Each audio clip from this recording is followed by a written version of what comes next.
अस्सलाम वालेकुम student, today we are going to discuss physics class 9 chapter हमारे पास 7 है और उसका टॉपिक क्या है 7.7 प्रिंसिपल ऑफ फ्लोटेशन। तो फ्लोटेशन का प्रिंसिपल्स कवानीन क्या होते हैं इसको डिस्कस कर लेते हैं। Object sink it weight of greater than the object acting on it. जो पहले वाला एक चीज़ का वेट होता है वो बड़ा होता है जब उस पर कोई आप ट्रस्ट एक्ट कर चुकी होती है, यानी कि जब हम उसको पानी में डिप करते हैं तो उसका वेट कम हो जाता है जो पहले उसके वेट होता है। The object float it is weight is equal to equal or less than the after. वो कहते हैं कि या उसका वेट जो है ना वो बराबर हो जाएगा पहले वाले वेट की निस्बत, या उसका वेट जो होगा थोड़ा सा कम हो जाएगा। देन एन ऑब्जेक्ट, जब एक ऑब्जेक्ट फ्लोट्स होता है in it fluid the upthrust acting on the equal to the weight of the subject, उसके जो एक्ट हो रही होगी वो फोर्स वो बराबर हो जाएगी उसके वेट के बराबर हो जाएगी। यानी कि जब एक चीज़ है, एक सॉलिड चीज़ है, उसमें पानी में हम डिप करेंगे, लाइक पत्थर को या किसी भी लकड़ी को पानी में डिप करेंगे तो या उसका पहले वाले वेट के वो बराबर हो जाएगी या जो है ना वो कम हो जाएगा उसका weight. The upthrust is always equal to the weight of fluid displaced by the object, this is the principle of flotation. ये जो अपट्रस्ट जो है ना हमेशा इक्वल होता है उसके वेट के, तो इसको क्या कहेंगे, principal of flotation. It state that, इसको कैसे कहते हैं, the floating principal displace.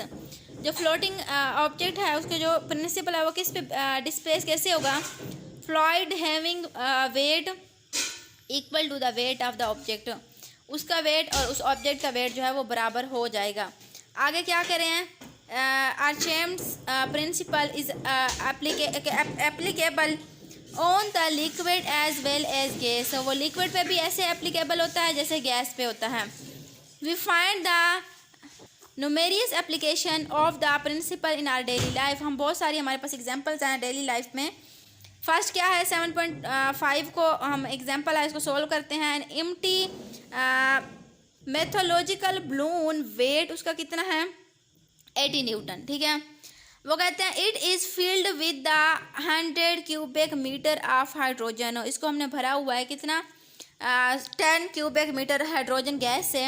How much maximum constant the balloon can beside it can weight, उसका जो है ना ज़्यादा से ज़्यादा वेट कितना होगा। The density of the hydrogen, hydrogen की डेंसिटी कितनी है, इज़ 0.09 किलोग्राम पर cube and density of the air, air की डेंसिटी कितनी है 0.3 किलोग्राम पर मीटर पर क्यूब।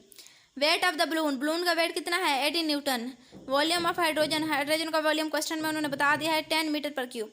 P1 क्या है, हाइड्रोजन की डेंसिटी 0.09 है और वेट ऑफ हाइड्रोजन कितना है वो हमने मालूम करना है। Density of the air, air की डेंसिटी 0.3 किलोग्राम पर मीटर पर क्यूब है। तो क्या है wait of the contact W2, हमने बेसिकली क्या मालूम करना है उस चीज़ का वेट और हाइड्रोजन का वेट, ठीक है। तो आफ्टरस्ट हमने जब उसको फोर्स अप्लाई की है, एक अशीम्ड फोर्स अप्लाई की है, तो वेटिंग ऑफ द एयर, जो हवा का वेट होगा वो किसके बराबर होगा, P2VG के 1.3 किलोग्राम पर मीटर को हम मल्टीप्लाई करेंगे 10 मीटर पर और उसको हम मल्टीप्लाई करेंगे फिर 10 मीटर पर। तो इसको सबको जब हम मल्टीप्लाई कर लेंगे तो इसका आंसर आएगा 130 न्यूटन। तो हमें जो है ना देख लिया हमने कि 130 न्यूटन क्या है फोर्स हमारे पास। तो V1 हमारे पास वेट कितना है PVG, P हमारे पास डेंसिटी और पता है 0.09 है और वॉल्यूम हमारे पास 10 है और G हमारे पास 10 मीटर। तो हम इन तीनों को जो है ना मल्टीप्लाई करेंगे तो हमारे पास आंसर आएगा 9 न्यूटन। अब टोटल वेट कितना है, टोटल वेट भी हमने देखना है, 9 न्यूटन है टोटल वेट। W बराबर है W1 W2, यानी कि इनिशियल वेट और फाइनल वेट कितना है इनका। The lifting the total weight of the balloon हमने ये देखना है और फिर क्या है आगे W प्लस W1 W2, इन सबको हमने प्लस करना है वैल्यूज़ को, पहले वेट को लास्ट वाले वेट को। तो इससे हम सबको प्लस करेंगे तो 130 न्यूटन आंसर आएगा। 130 को 89 से माइनस करेंगे तो हमारे पास 41 न्यूटन आएगा। तो मैक्सिमम वेट कितना है 41 न्यूटन। आई होप सो कि आपको इसकी प्रिंसिपल की समझ आ गई होगी। मिलते हैं किसी और टॉपिक के साथ, तब तक के लिए हाफिज़।